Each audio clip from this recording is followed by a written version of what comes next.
Hello, good afternoon, friends. Today we are going for understanding of Hamming code. कल आपको मैंने बताया Hamming code का यूज क्या है, हैमिंग कोड के एडवांटेजेस, हैमिंग कोड के एप्लीकेशंस, ड्रॉबैक्स कल हमने देखे.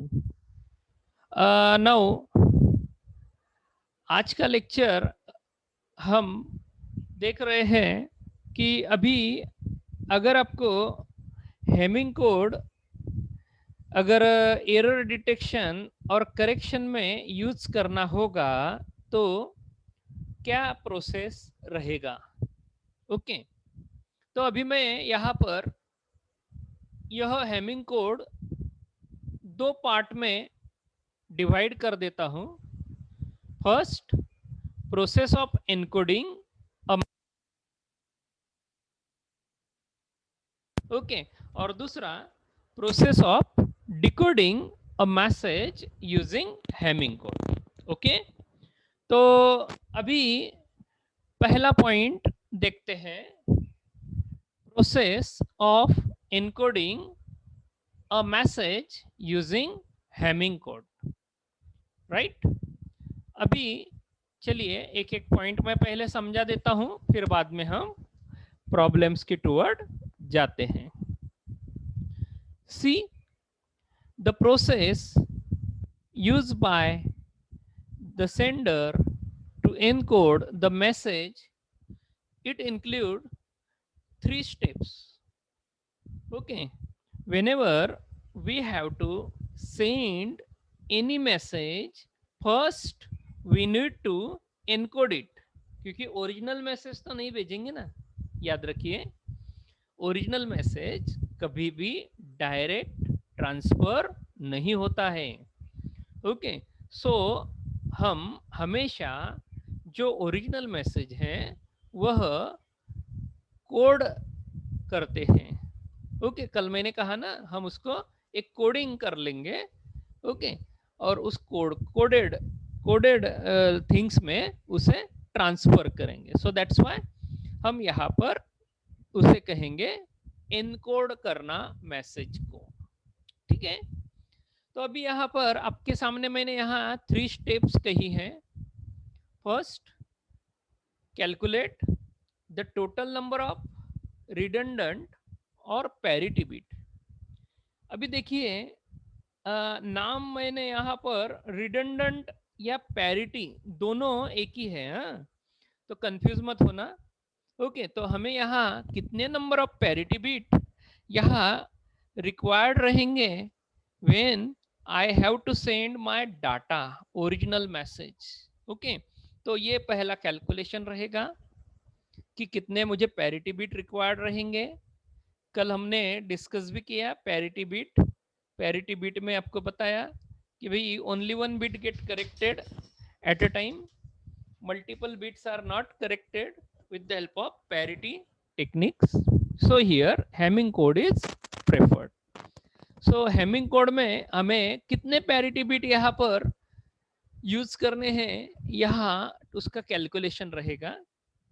सेकंड पॉइंट रहेगा checking the position of the parity bit.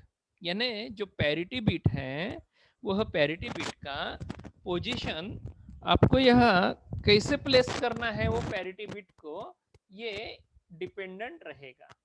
Okay, so that's why हमें यहाँ पैरिटी बिट कहाँ प्लेस करना रहेगा.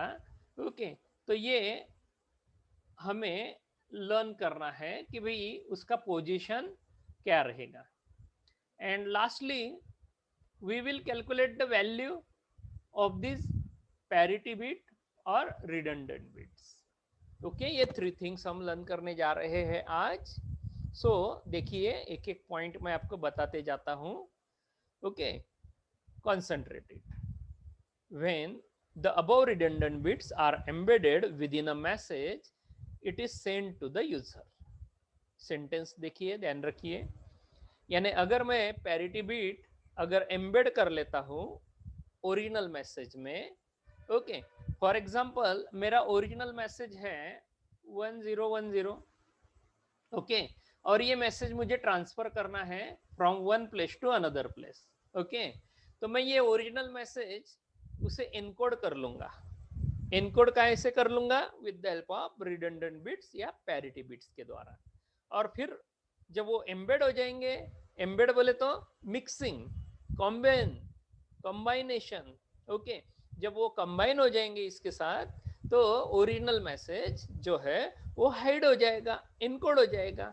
यानी सामने वाला जो यूजर रहेगा वो उसे इजीली अंडरस्टैंड नहीं कर पाएगा। अगर मैंने इनकोड कर लिया तो उसको वहां पर रिवर्ट प्रोसेस अडॉप्ट करनी पड़ेगी डिकोडिंग की। ओके, तो इस वजह से हम अभी लर्न कर रहे हैं प्रोसेस ऑफ इनकोडिंग। ओके, तो मैं यहाँ इनकोडिंग की प्रोसेस आपको एक एक करके लर्न करवा रहा हूं। सी, हम यहाँ पहला स्टेप देख रहे हैं, calculation of total number of redundant और पैरिटी बिट। ओके, सो यहाँ आप पहला कैलकुलेशन देखिए। सो that's why let's assume that the message contain. Okay, तो मैसेज में आपको क्या क्या रिक्वायर्ड रहेगा थिंग्स। सो पहला थिंग रहेगा N. N is a number of data bits. Okay, ये डाटा बिट्स बोले तो ये हमारा ओरिजिनल इंफॉर्मेशन रहेगा। ओके, तो एन कहा जाएगा यहाँ ओरिजिनल मैसेज या डाटा बिट्स। सेकंड थिंग आएगी यहाँ पर पी। पी को हम यहाँ पर पैरिटी बिट्स या रिडंडेंट बिट्स कहेंगे। सो दैट्स व्हाई मैं यहाँ पर उसे रिडंडेंट या पैरिटी बिट्स कहूंगा। नंबर ऑफ रिडंडेंट और parity bits which are required, which are added to it, so that the n and p can indicate at least n plus p plus 1 different set। Okay, ये set कैसा है, कैसा आप उसे understand करोगे, ये बता रहा हूं। सी, एन और पी ध्यान में आ गए। एन बोले तो number of data and P बोले तो नंबर ऑफ पैरिटी और रिडंडेंट बिट्स। दो बात आ गई ध्यान में। चलिए अभी अभी यहां पर देखिए, here N plus P depicts the location of an error. और एन और पी के द्वारा आप यहां पर लोकेशन ऑफ एरर यहां पर फाइंड कर सकते हो। in each n and n in each n plus p bits position and one extra state indicates no error। यानी n plus p इंडिकेट करेगा कितने आपके पास एरर है, और यहाँ पर और एक एक्स्ट्रा स्टेट रहेगी, उस स्टेट को कहा जाता है जीरो एरर स्टेट। अभी जीरो एरर स्टेट यानी एरर वहां पर नहीं है, वो स्टेट को यहां पर बताया जाएगा। चलिए, बात आ गई मेरे ख्याल से ध्यान में। यहां पर SP bits can indicate 2:p। Okay, यहाँ पर p जो है वो इंडिकेट कर रहा है 2:p, यानी पावर रहेगी 2 की पावर, यानी बाइनरी। हम बाइनरी डाटा ट्रांसफर कर रहे हैं 1010। सो दैट्स व्हाई यह बाइनरी डाटा का जो बेस रहेगा वो बेस हम यहाँ पर 2 लेते हैं। So that's why 2:p it will states that 2:p has at least equal number of और greater than greater than n plus p plus 1। Okay, यानी यहाँ पर फॉर्मूला क्या आया आपके सामने जो मैंने यहाँ हाईलाइट किया, 2:p should be greater than और equal to n plus p plus 1। Okay, यानी यह कंडीशन यहाँ एप्लीकेबल रहेगी। ओके, अगर ये कंडीशन अगर एप्लीकेबल नहीं की आपने तो आपका डाटा ट्रांसमिशन रॉन्ग होगा। Got my point? So that's why you have to satisfy this condition. अभी क्वेश्चन अराइज होगा कि भाई ये सर, ये अगर कंडीशन मुझे सेटिस्फाई करनी है तो मुझे क्या यहाँ पर कैरी आउट करना पड़ेगा। चलिए मैं यहाँ पर पहले थ्योरी बताता हूँ, फिर प्रॉब्लम में जाते हैं। तो मैंने यहाँ पर आपको कहा कि भाई मेरे पास 4 बिट है। कौन से बिट है? 1010। चलिए ओके, मैं इसके ऊपर एग्जांपल लेता हूं। For example if we have 4 bit. Okay, 4 bit कौन कौन से हैं मैंने अभी कहा एग्जांपल में 1010। Okay, so that's why for example we have 4 bit 1010 information then p is found by trial and error using the above equation. Okay यानी p जो है पैरिटी बिट्स है, वो पैरिटी बिट्स मुझे कितने लगेंगे, वो कैसे फाइंड आउट करेंगे, वो फाइंड आउट करने के लिए आपको क्या मेथड अडॉप्ट करनी पड़ेगी। तो यहाँ ध्यान में रखना, ये p जो है, यह p आपको कैलकुलेट करना है ट्रायल एंड एरर मेथड के द्वारा। तो ट्रायल एंड एरर ये मेथड मैं यहाँ पर समझा रहा हूँ। फॉर एग्जाम्पल मैंने अगर p की वैल्यू ली, मैंने यहाँ चूज किया भाई दो पैरिटी बिट यूज करना, पैरिटी बिट 1 और पैरिटी बिट 2। ओके सो इसलिए मैंने नंबर दिया p इज इक्वल टू 2। अगर p इज इक्वल टू 2 दिया तो 2 की पावर p की पावर सॉरी 2 की पावर कितनी हो जाएगी, 2 raise to p is equal to 4। 2 raise to p is equal to 2 raise to 2 is equal to 4। ये समझ में आया आपको, ये लाइन समझ में आई आपको? ज्यादा डिफिकल्ट नहीं है, हमने फर्स्ट ईयर से यहाँ पर पढ़ी है, सो इसमें मेरे ख्याल से कुछ डाउट नहीं रहेगा। ओके अगर किसी को डाउट रहा you can ask me, no problem. मैंने यहाँ पर क्या अज्यूम किया, पैरिटी बिट कितने अज्यूम किए, 2। अभी 2 पैरिटी बिट अज्यूम किए, इसलिए p की वैल्यू कितनी दी, 2।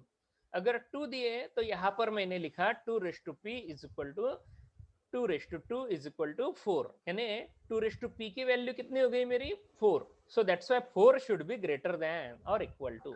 ओके फिर मुझे यहाँ पर नेक्स्ट फॉर्मूला मैं यहाँ पर कैलकुलेट कर रहा हूँ, n plus p plus 1। n की वैल्यू है मेरे पास, व्हाट इज n की वैल्यू कहाँ से ली मैंने, ये 1010 से। 1010 कितने बिट हो गए, 4 बिट, यानी n की वैल्यू कितनी हो गई यहाँ पर 4, यानी n is equal to 1010। okay so how many bits are here, total 4 bits are here। okay ये कितने बिट्स हो गए, ये टोटल 4 बिट्स हो गए, मैं यहाँ आपके लिए लिख रहा हूँ। सो यहाँ n की वैल्यू हो गई यहाँ पर 4 bit. Okay n is equal to 4 bit. Okay so that's why मैंने यहाँ पर n की वैल्यू पुट आउट की है 4। ये देखिए ओके p की वैल्यू कितनी है, हमने अज्यूम की 2। सो दैट्स वाई फार्मूले में मैंने वैल्यू पुट आउट की 4 plus 2 plus 1 7। Okay so that's why मैं अभी इस 7 को यहाँ पर इस 2 रेस टू p के साथ कंपेयर करूंगा। So here 2 raise to p must be equal और greater than n plus p plus 1। Okay अगर ये यहाँ पर अगर कंडीशन सेटिस्फाई होती है तो आप हाँ बोलो, अगर आप सेटिस्फाई नहीं होती है तो ना बोलिए, बराबर है ना। So that's why 2 raise to p कितना है 4। ओके और यहाँ n प्लस p प्लस 1 कितना है 7। सो 4 इज ग्रेटर देन और equal to 7, your answer is no. Getting my point? So that's why here means above equation is not satisfied, यानी मेरी ये इक्वेशन सेटिस्फाई हो रही है क्या, नहीं। Grating everyone? So that's why we will again try for the next value of p। so मैं यहाँ पर p की वैल्यू और एक से इंक्रीज कर लेता हूँ। so p की वैल्यू यहाँ पर मैंने इंक्रीज की है p इज इक्वल टू 3। अगर p इज इक्वल टू 3 लिया तो 2 रेस टू p मुझे मिल गया 8। Okay 2 raise to 3 is equal to 8। I hope you everyone is got this. Okay चलिए अभी मैं फिर से रिकैलकुलेशन करता हूं, n plus p plus 1। n मेरा है 4 ऑलरेडी जो हमने कैलकुलेट किया है, p ही चेंज हुआ है 3। सो n 4 p is 3, 4 plus 3 is 7, 7 plus 1 8, यानी हमारा यहाँ पर 8 हो गया। So from this I can say my condition 2 raised to p is greater than or equal to n plus p plus 1 is satisfied. So that's why we can say our equation is satisfied। Getting everyone? with doubt baby इसको किसी को? Okay पहला point समझ में आया, calculation of total number of redundant और parity bit, यानी अपने को यहाँ पर कितने पैरिटी बिट लग रहे हैं। अगर मैं 1010 बिट अगर डाटा ट्रांसफर करना चाहता हूँ तो 1010 बिट अगर मुझे डाटा ट्रांसफर करना है तो मुझे यहाँ पर total number of parity bit required होंगे कुल मिलाकर 3। Getting everyone? कोई डाउट भाई अभी किसी को? मेरे ख्याल से किसी को डाउट नहीं होगा, मैंने उसको अच्छी तरह क्लेरिफाई किया है। ओके चलिए नेक्स्ट पॉइंट में चलता हूं। नेक्स्ट स्टेप आपको बताता हूं, स्टेप 2 है placing the parity bit in their correct position, यानी यहाँ पर ढांचा या यहाँ पर कोई फिक्स फॉर्मेट है। ओके, सो दैट्स व्हाई मैं उसे यहाँ पर बता रहा हूँ। यहाँ पर पैरिटी बीट जो है वो हमें प्लेस करने पड़ेंगे। कहाँ प्लेस करने हैं, तो मैंने यहाँ पर नीचे आपको कोई यहाँ डायग्रामेटिकली बॉक्स में यहाँ पर शो किया है। ओके, तो यहाँ इसका पर्टिकुलर जो स्ट्रक्चर है वह स्ट्रक्चर आप इस तरह उसे फॉलो करोगे। तो मैं यहाँ पर एक एक करके बात बता रहा हूँ। सी, पहले सेंटेंस यहाँ पर ये देखिए, मैं जो हाईलाइट कर रहा हूँ ये सेंटेंस बहुत इंपॉर्टेंट है, क्योंकि आपको जो आगे की चीज समझनी है वो समझने और समझाने के लिए मुझे इजियर है। ध्यान में लो, मैं सेंटेंस पढ़ रहा हूँ। The P redundant bits means parity bit should be placed at the bit position of the power 2। यानी मेरा पॉइंट यहाँ पर समझाने का क्या है, पैरिटी बिट ऐसा नहीं है कि कहीं पे भी मैं रख दूं इंफॉर्मेशन, यानी डाटा या मैसेज बिट में। यानी मेरा जो डाटा है 1010, ये 1010 में मुझे ये रिडंडेंट या पैरिटी बिट पुट आउट करने हैं। तो पुट आउट करने के लिए मुझे यहाँ पर क्या फॉलो करना पड़ेगा, ये sentence, P redundant bit should be place at bit position of power 2, यानी 2 का पावर में ये बीट आपको रखने हैं। सो दैट्स व्हाई 2 की पावर आपको बाइनरी नंबर से मिलती है। Everyone is knowing that 2⁻0 is 1। मैंने नीचे एग्जांपल दिया है, फॉर एग्जांपल। मैं बात जो बोल रहा हूँ ध्यान से सुनो, वहां सभी स्क्रीन के ऊपर ध्यान दो। 2⁻0 is 1, 2⁻1 is 2, 2⁻2 is 4, 2⁻3 is 8, 2⁻4 is 16 and so on। यानी आपके पास जितने पैरिटी बिट रहेंगे उतने पैरिटी बिट वहां एकोमोडेट कैसे करने हैं, तो ये यहाँ इसकी पोजीशन मैंने यहाँ लिख के रखी है। ये पोजीशन अपने को फॉलो करनी है। So they are referred as P1, यानी 1 को हम रेफर करेंगे P1 यानी एट पोजीशन 1, 2 को हम रेफर करेंगे P2 एट पोजीशन 2, 4 को हम रेफर करेंगे P3 एट पोजीशन 4। यानी आपको पोजीशन मिल गई पैरिटी बिट्स की। पैरिटी बिट्स कहाँ रखना है, सो दैट्स व्हाई उसकी पोजीशन मैंने यहाँ पर दी है। ओके, ध्यान में लो। सो दैट्स व्हाई मैं ये सेंटेंस यहाँ पर रीड कर रहा हूँ। Means parity bit are place at position 1, 2, 4 and so on. Okay, यानी पैरिटी बिट आपको रखने कहा है वो देखिए नीचे मैं यहाँ पर आपको शो कर रहा हूँ। We can show them. Okay, मैं यहाँ पर नंबर लिख रहा हूँ 1, 2, 3, 4, 5, 6, 7। मैंने यहाँ पर उसका बिट लोकेशन लिख लिया है, यानी 7 बिट मुझे यहाँ पर ट्रांसफर करने हैं। बराबर, तो 7 बिट मुझे यहाँ पर ट्रांसफर करने हैं, तो मैं यहाँ पर उसमें 1 का पोजीशन क्या है, P1 का है। 1 किसको देंगे, P1 को देंगे। 2 किसको देंगे, पैरिटी बिट 2 को देंगे। 3 किसको देंगे, तो डाटा बिट D1 को देंगे। अभी D1 कौन है, D1 यहाँ पर कौन है, जो हमने एग्जाम्पल के तौर पर यहाँ पर 1010 लिया है। मैंने एग्जाम्पल में यहाँ पर क्या बताया आपको, 1010। तो यहाँ 1010 में ये 1 आपका यहाँ इस तरह आएगा और 0 यहाँ पर इस तरह रहेंगे। ओके, ध्यान में लो, मैं यहाँ पर जो 1010 है वह 1010 बीट वाइज यहाँ पर प्लेस कर दिए। यानी थर्ड पोजीशन पर D1 बिट रहेगा, D1 यानी 0 रहेगा।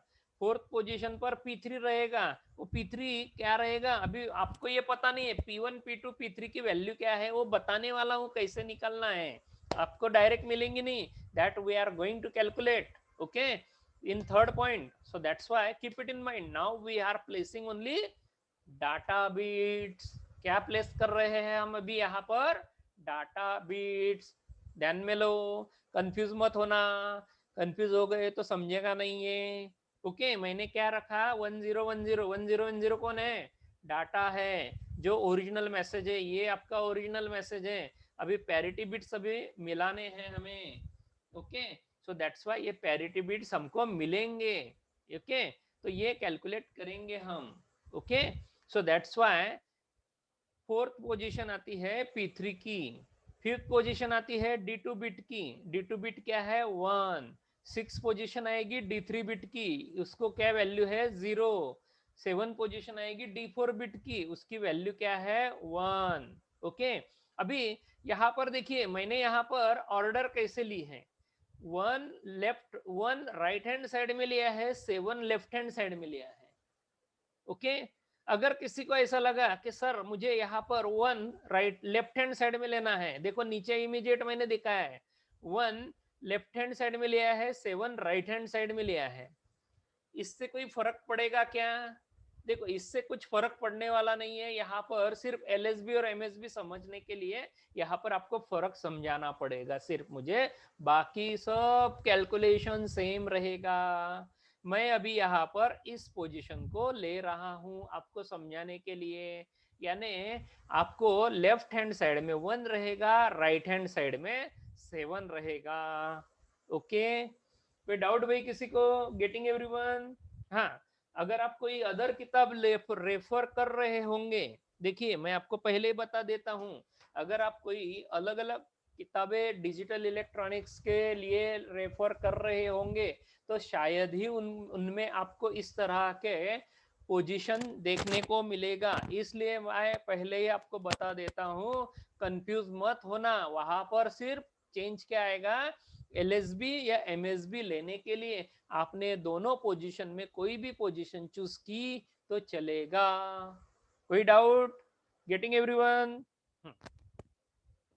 अभी ध्यान में रखो, मैंने हाईलाइट करके रखा है एग्जाम्पल, जो एग्जाम्पल हाईलाइट किया है वो हम फॉलो करने वाले हैं। ये था हमारा स्टेप टू, स्टेप टू का नाम था प्लेसिंग ऑफ पैरिटी और redundant bits in their correct position. यानी अभी आपको ये समझ में आया, मैसेज बिट लेना है, पैरिटी बिट लेना है, मैसेज बिट कितने बिट का रह सकता है, पैरिटी बिट कैसे कैलकुलेट किए हैं, पैरिटी बिट कैसे अभी कैलकुलेट कर प्लेस कैसे किए हैं, अभी प्लेस होने के बाद आप उसे वहां फाइंड कैसे करोगे, बराबर। आपका क्वेश्चन रहेगा कि भाई सर डाटा बिट तो रख लिए, parity bit P1 P2 P3 रख लिए, लेकिन उनकी क्या वैल्यू है, ये वैल्यू जानने के लिए हम थर्ड पॉइंट में जा रहे हैं, ठीक है। चलिए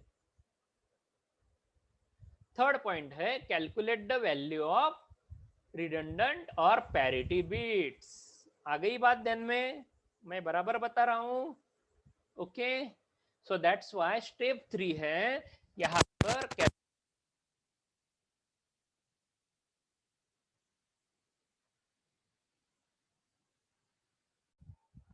हाँ, लास्ट वीडियो में स्टेप 3 से आवाज नहीं आ रहा था, इसलिए मैंने एडिटिंग करके फिर से इसको रीसेंड कर रहा हूं आपके लिए। हाँ, so we were discussing about the step 3.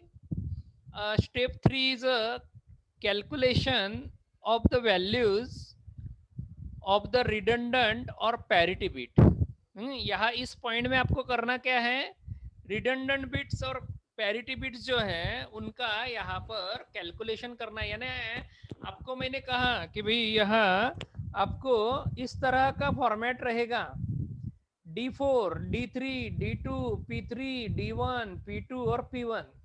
यहाँ तो बता दिए भाई D4, D3, D2 और D1 क्या है, बराबर है।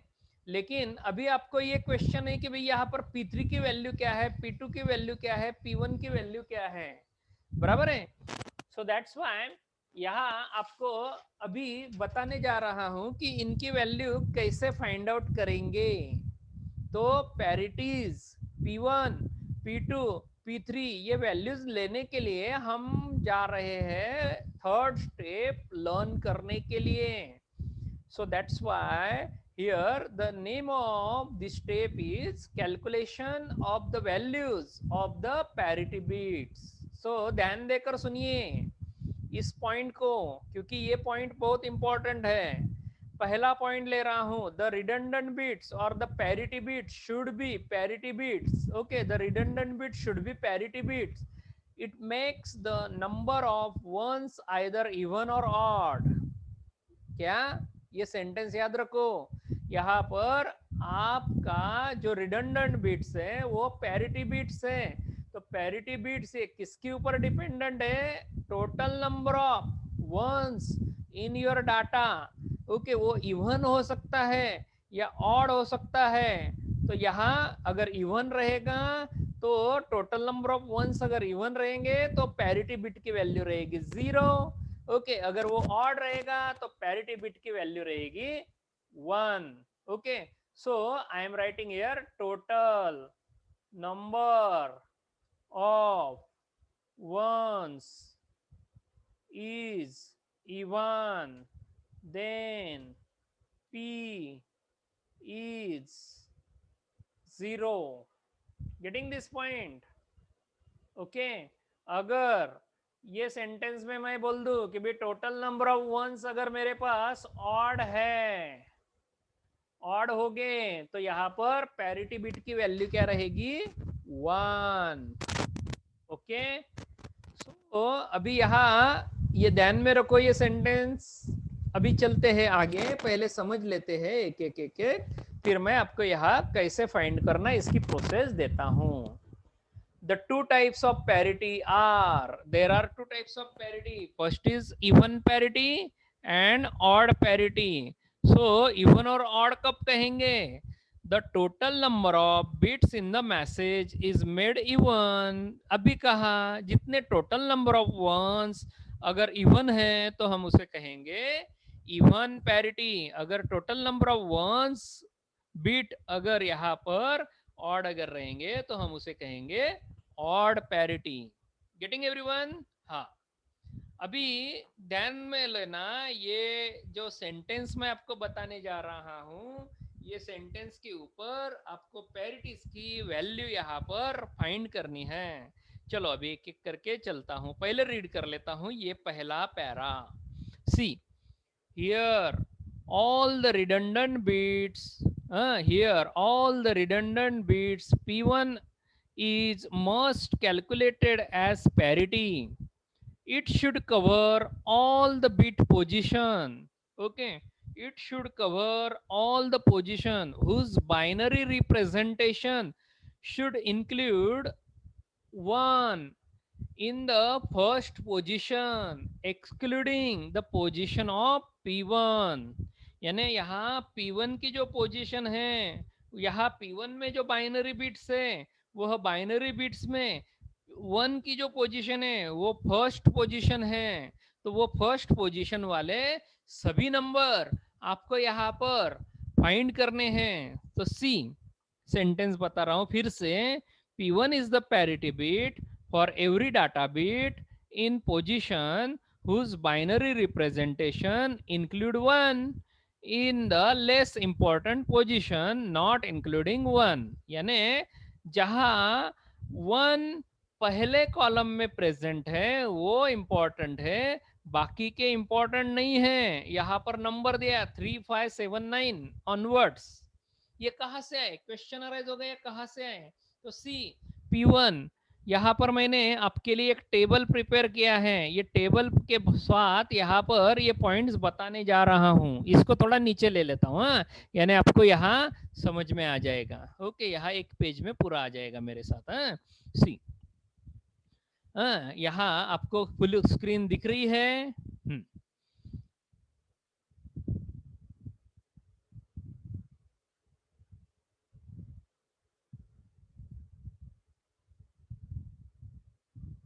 हाँ, सी अभी बहुत बढ़िया। See what sentence I said you? P1 is the parity bit for even parity bit, even for every data bits in position whose binary representation include 1। ये सेंटेंस का अर्थ बताता हूं। सी ये टेबल आपके सामने यहाँ पर बता रहा हूं, ये टेबल में देखिए 1 2 3 4 5 6 कॉलम है। पहले कॉलम का नाम दिया है मैंने error position. Okay, error position है ना 0 1 2 3 4 5 6 7 8 9 10 11 12 13 14 15, कितने पोजीशन है टोटल? कुल मिलाकर 16। But out of that zero जो पोजीशन है इसमें एरर आता है क्या? जीरो में एरर आइडेंटिफाई करना पॉसिबल है क्या? आपका आंसर रहेगा नहीं, क्योंकि जीरो यानी फॉर एग्जांपल मेरा वीडियो अभी आपको आवाज में नहीं आ रहा था, यानी वहां पर एरर आएगा क्या? आपको कोई आवाज सुनाई दिया क्या? नहीं सुनाई दिया, यानी एरर नहीं आया है। Getting my point? ओके, यानी मैं जो बात आपको नहीं बताया उसमें एरर ही नहीं आया है, बराबर है ना? आप उसको एरर ट्रेस ही नहीं कर सकेंगे कि सर आपने गलत बताया या आपने ये ज्यादा बता दिया, आपने ऐसा कहीं कमेंट किया क्या? मुझे नहीं किया। बस सिर्फ एक बच्चे ने ही मेरे को कमेंट किया, यार वीडियो में after this particular time the voice is not clear, not audible. Okay, so that's why यहाँ पर ये जो एरर आ रहा है, ये एरर यहाँ पर अभी ये एरर जो बिट है, ये एरर बिट जीरो के लिए काउंट नहीं होते, ध्यान में रखना। जहां बिट्स का प्रेजेंस है वहां पर एरर फाइंड होता है। सो दैट्स व्हाई 1 पे, 2 पे, 3 पे, 4 पे और 5 पर एरर आ सकता है, तो एरर की पोजीशन आपको दी है। तो ये एरर की पोजीशन में पैरिटी बिट का भी प्लेसिंग है। तो प्लेसिंग ऑफ पैरिटी बिट्स आपको पहले ही बताया, वो कहां पर रहेगा? 2 की पावर में 2:0, 2:1, 2:2, 2:3, यानी 1, 2, 4, 8, 16 इस पोजीशन के ऊपर वो रहेगा। इसलिए मैंने 1 पोजीशन के ऊपर P1 रख दिया, 2 पोजीशन के ऊपर P2 रख दिया, 4th पोजीशन के ऊपर P3 रख दिया, 8th पोजीशन के ऊपर P4 रख दिया। दोनों कॉलम समझ में आ गए? हाँ। अभी ये बाइनरी बिट से C1, C2, C3, C4 मैंने इसको बाइनराइज कर लिया। 0 का बाइनरी लिखा 0000, 1 का बाइनरी लिखा 0001, 2 का बाइनरी लिखा 0010 and so on. Getting everyone? कोई डाउट भाई इसमें? अगर डाउट रहा तो पूछना मुझे, कोई डाउट नहीं रहेगा शायद, because you are already learn in first year. Okay, now I am giving to tell you about how to find out the parity bits position. So that's why parity bits को यहाँ position find करने से पहले ये बता देता हूँ कि टेबल क्या है, इस टेबल का अर्थ क्या है। तो चलिए, P1 है यहाँ पर 1 पोजीशन पर, तो यहाँ P1 का बाइनरी बिट है 0000, सॉरी 0001। ओके, तो 0001 में यहाँ इस बाइनरी में बाइनरी बिट 1 प्रेजेंट है C4 पर, बाइनरी बिट 1 प्रेजेंट है C4 पर। C3, C2 और C1 में बाइनरी बिट क्या है? 0। Okay, getting everyone? हाँ, चलिए और एक बार और दूसरे बात बताता हूँ। P2 के ऊपर बाइनरी बिट में इस तरह है 0010, तो C3 के ऊपर बाइनरी बिट प्रेजेंट है, अदर्स में बिट प्रेजेंट नहीं है, यानी हम यहाँ पर जहां बाइनरी बिट है वही बिट्स के कॉलम वहां कंसीडर करेंगे और रेस्ट कॉलम यहाँ पर छोड़ देंगे। यानी अगर पैरिटी बिट में पैरिटी 1 P1 अगर यहाँ पर अपने को अगर काउंट करना है, तो P1 को अगर मुझे यहाँ ऑब्जर्व करना है, तो मैंने यहाँ पर लिखा 3579। तो 3579 position are important for me and other position are less important. Getting this meaning? So that's why यहाँ पर ये 1 है P1 में, तो मैं यहाँ पर 1 की पोजीशन छोड़ के, देखिए ये 1 यहाँ फिर इस कॉलम में आया है। कौन सी पोजीशन इसकी? अगर इसकी पोजीशन देखोगे तो इसकी पोजीशन मैं अभी हाईलाइट कर रहा हूँ 3। ओके, दूसरे की पोजीशन हाईलाइट कर रहा हूँ 5 यानी C4 कॉलम में ही वो 1 है। हाँ, देखिए C4 कॉलम में जहां 1 1 है वही मैं बात बता रहा हूँ। तो C4 कॉलम में 1 प्रेजेंट है 3 के ऊपर, 5 के ऊपर, 7 के ऊपर, 9, 11, 13, 15 इसके ऊपर आपको वहां पर वो प्रेजेंट है। तो इसके ऊपर यहाँ पर मैंने इसलिए लिखा 3579। Getting everyone? कोई डाउट भाई अभी यहाँ? 3579 पैरिटी 1 यानी पैरिटी 1 यानी P1 में P1 या पैरिटी बिट है, तो इसके लिए क्या इंपॉर्टेंस है? कौन कौन से बिट्स इंपॉर्टेंट है? 3579। क्यों इंपॉर्टेंट है? क्योंकि इसी बिट का एरर पोजीशन P1 बिट आपको देगा। P1 बिट अदर बिट की पोजीशन का एरर नहीं देगा, ये ध्यान में रखना है। सेंटेंस मेरा सेंटेंस फिर से रिपीट करता हूँ। P1 सिर्फ C4 कॉलम में जो बिट्स आ रहे हैं उनकी ही एरर की पोजीशन हमें बताएगा। उनमें एरर करेक्शन है या एरर आया है ये बताएगा, अदर्स का नहीं। सिमिलरली C3 बिट P2 के रिलेटेड अवेलेबल है, तो P2 यानी P2 is a parity bit for every data in position whose binary representation include 1 in the position 2। So that's why यहाँ पर 3, 6, 7, 10, 11 इस तरह के बिट्स प्रेजेंट है। तो देखिए P2 में अगर यहाँ पर 1 प्रेजेंट है तो यहाँ 1 यानी C3 कॉलम अपने को इंपॉर्टेंट है P2 के लिए। तो P2 में 1 और कहाँ पर आया है, सॉरी C3 में 1 और कहाँ पर आया है, तो देखिए C3 में 1 आपको पोजीशन नंबर 3 पर मिलेगा, बराबर है, पोजीशन नंबर 3 पर आपको वहां पर अवेलेबल होगा। सिमिलरली 6 और 7 में वो प्रेजेंट रहेगा, इसलिए मैंने 3 के बाद 6 और 7 लिखा है। 7 के बाद लिखा है 10 और 11, 10 और 11 में प्रेजेंट रहेगा, और फिर बाद में प्रेजेंट रहेगा 14 और 15। आई hope you got the idea about this. I hope मेरे ख्याल से आइडिया सभी को मिल रही है। Getting everyone? नाउ आप P3 के लिए मुझे यहाँ पर बता सकते हो। P3 में देखिए, P3 में वह रिलेटेड रहेगा C2 के रिलेटेड, C2 कॉलम। ओके, तो P3 यहाँ पर है, तो P3 का बिट्स है 0100, तो यहाँ पर 0100 में 1 प्रेजेंट है C2 कॉलम में। तो मैं यहाँ पर C2 कॉलम के जहां जहां 1 प्रेजेंट रहेगा वही बिट यहाँ पर अज्यूम करूंगा, कंसीडर करूंगा एरर करेक्शन और डिटेक्शन के लिए। तो देखिए मैंने 5 to 7 लिखा है, तो 5 to 7 देखिए यहाँ पर 5 to 7 ये 1 प्रेजेंट है C2 कॉलम में। सिमिलरली आगे 12 से लेकर 15 प्रेजेंट है C2 कॉलम में, इसलिए P3 bit is related with 5 to 7, 12 to 15। तो इस वजह से P3 ये पैरिटी बिट यहाँ इससे रिलेशन रखेगा। तो आपको मेरे ख्याल से अभी समझ में आया होगा कि भाई पैरिटी बिट डिटरमाइन करना है तो वो किसके ऊपर डिपेंडेंट है। तो पैरिटी बिट ये डिटरमाइन करने के लिए इन पोजीशंस के ऊपर हमें यहाँ सर्च करना पड़ेगा, और उसके द्वारा हमें यहाँ उसका इवन और ऑड का काउंटिंग यहाँ कैरी आउट करना पड़ेगा। देखो सेंटेंस याद रखना, हमें जो डाटा मिला है वो डाटा अभी यहाँ हम देखने वाले हैं एग्जाम्पल के द्वारा, और आपको वो एग्जाम्पल के द्वारा ये समझा रहा हूँ कि भाई P1, P2, P3 ये बीट आप कैसे फाइंड करोगे। Okay, so P1, P2, P3 bit find out करने की जो आइडिया है, देखिए उसको कैसे फाइंड आउट करोगे मैं एग्जाम्पल के द्वारा बताने जा रहा हूँ। सी एग्जाम्पल दिख रहा है अभी सभी को? सी एग्जाम्पल में लिखा है construct a hamming code for BCD. Okay, for BCD 0100। Okay, so that's why हमें यहाँ पर ये फाइंड करना है,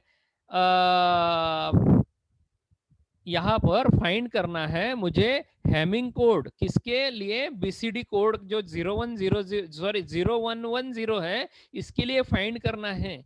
अगर आपको ये एग्जांपल और डिटेल में देखना है, डिटेल ज्यादा नहीं है क्योंकि जहाँ जितनी डिटेल है मैंने वो लिख के आपको यहाँ पर दी है।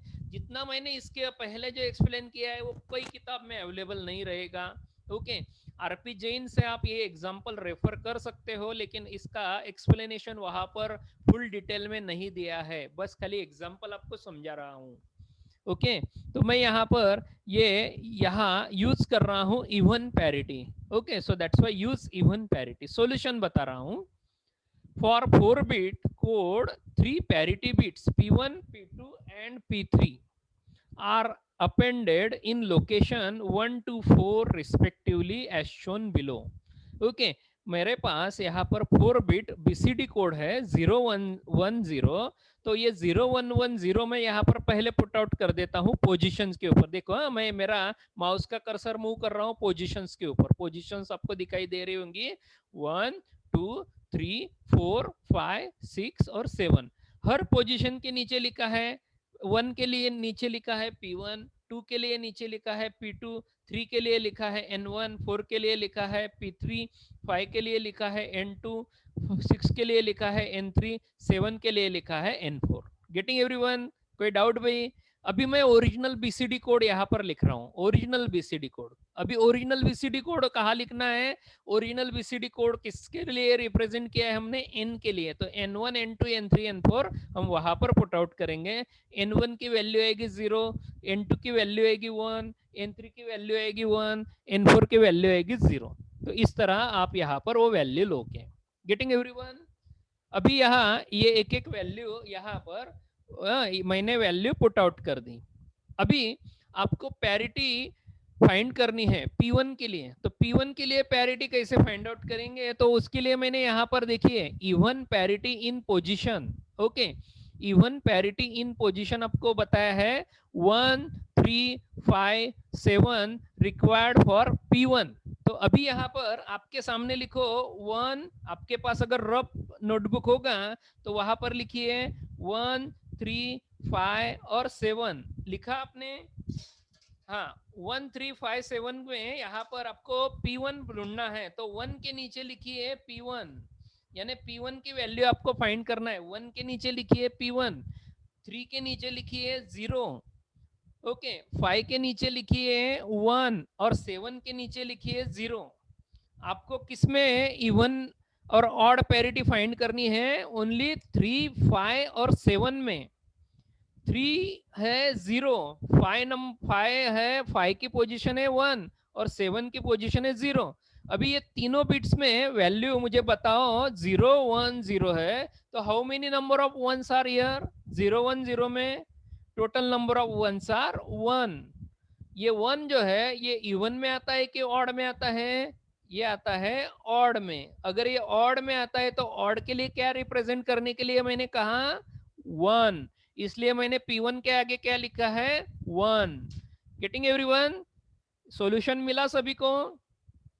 अगर जिसको नहीं मिला है मैं फिर से रिपीट कर रहा हूं, आप फिर से नोटबुक में ध्यान देके लिखिए। मैं आपको बता रहा हूं आपको क्या लिखना है नोटबुक में।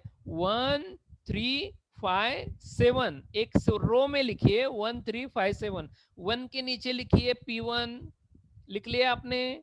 ओके, क्योंकि 1 के नीचे P1 इसलिए लिखना है क्योंकि मुझे P1 पता नहीं है, P1 निकालना है, इसलिए मैं P1 लिखने के लिए कह रहा हूं। 3 के नीचे लिखोगे 0 क्योंकि 3 का ओरिजिनल बीसीडी कोड है 0, 3 नंबर का। देन 5 नंबर का n2 है तो n2 की वैल्यू है 1, तो वो 1 वहां पर लिखिए 5 के नीचे और 7 के नीचे लिखिए 0। तो 0 1 0 इस तरह लिखोगे। तो 0 1 0 में काउंट करिए कितने नंबर ऑफ वंस है? 0 1 0 में टोटल कुल मिलाकर 1 ही 1 है और 2 0 है, यानी टोटल नंबर ऑफ वंस आ गए 1। टोटल नंबर ऑफ वंस अगर 1 है तो ये ऑड नंबर आता है कि नहीं? अगर ये ऑड नंबर है तो ऑड नंबर के लिए हमारा पैरिटी क्या आता है 1। सो इसलिए वहां पर P1 की वैल्यू आपको मिलेगी 1। बहुत इजी है, ज्यादा डिफिकल्ट नहीं है। Getting everyone? Second point, even parity in position P2 2 3 6 और 7। चलिए 2 3 6 7 लिखिए, 2 3 6 7 आपके नोटबुक में लिखिए। 2 के नीचे लिखिए P2, 2 के नीचे लिखोगे P2 क्योंकि P2 फाइंड करना है। 3 के नीचे लिखोगे ओरिजिनल बीसीडी कोड 0, 6 के नीचे लिखोगे 1, 7 के नीचे है 0। आपके पास क्या आया 0 1 0। कहा कौन से बीट रीड करोगे? 3 6 7 के नीचे के जो बीट है वो रीड करोगे। कौन कौन से है? 0 1 0। 0 1 0 में कितने नंबर ऑफ वंस है? फिर से 1। अगर 1 है तो वहां टोटल नंबर ऑफ वंस आ गए, यहाँ पर 1 1 बोले तो इट इज ऑड, ऑड के लिए हम रिप्रेजेंट करते हैं 1। इस वजह से P2 की वैल्यू कितनी आएगी 1। Getting everyone? Okay, now last मुझे आप ही बता सकते हो। तो इवन पैरिटी इन पोजीशन 4 5 6 7 फिर से लिखिए 4 5 6 7। 4 के नीचे लिखिए P3, 5 का बीट है 1, 6 का बीट है 1, 7 का बीट है 0। तो आपके पास क्या आया 1 1 0। P3 के लिए फाइंड कर रहे हो तो 1 1 0 यानी टोटल नंबर ऑफ वंस आपके पास कितने आ गए 2। दो आ गए, यानी ये आ गया इवन नंबर, ये इवन नंबर है बोले तो इवन के लिए हम कैसे रिप्रेजेंट करते हैं, इवन नंबर जीरो के द्वारा, इसलिए P3 की वैल्यू क्या आ गई, जीरो। चलो ये वैल्यू सभी लास्ट कॉलम में लिखेंगे, सब लास्ट रो में लिखेंगे। देखिए मैं यहाँ पर माउस का कर्सर मूव कर रहा हूं, तो यहाँ पर सभी वैल्यू लिखी मैंने, 11001110। इस तरह मुझे यहाँ पर बीसीडी कोड कन्वर्ट करके मिला हैमिंग कोड में 11001110। तो ये है, देयर फॉर, मैं आखिरी का सेंटेंस रीड कर रहा हूँ, therefore hamming code for BCD digit 0110 with even parity is 11001110. Getting everyone? I hope everyone will got this problem and its solution. Okay, I hope it will be enough for your understanding. In the next lecture I will tell you again in detail. Okay, so thank you very much for patience listening. आपकी attendance comment box में डालना मत भूलिए। Comment box में आप attendance डालेंगे roll number और नाम के साथ। अगर आपकी अटेंडेंस वहां नहीं रही, I will not make you attendance. Okay, so that's why keep it in mind. Now I am quitting it, this video. Thank you very much.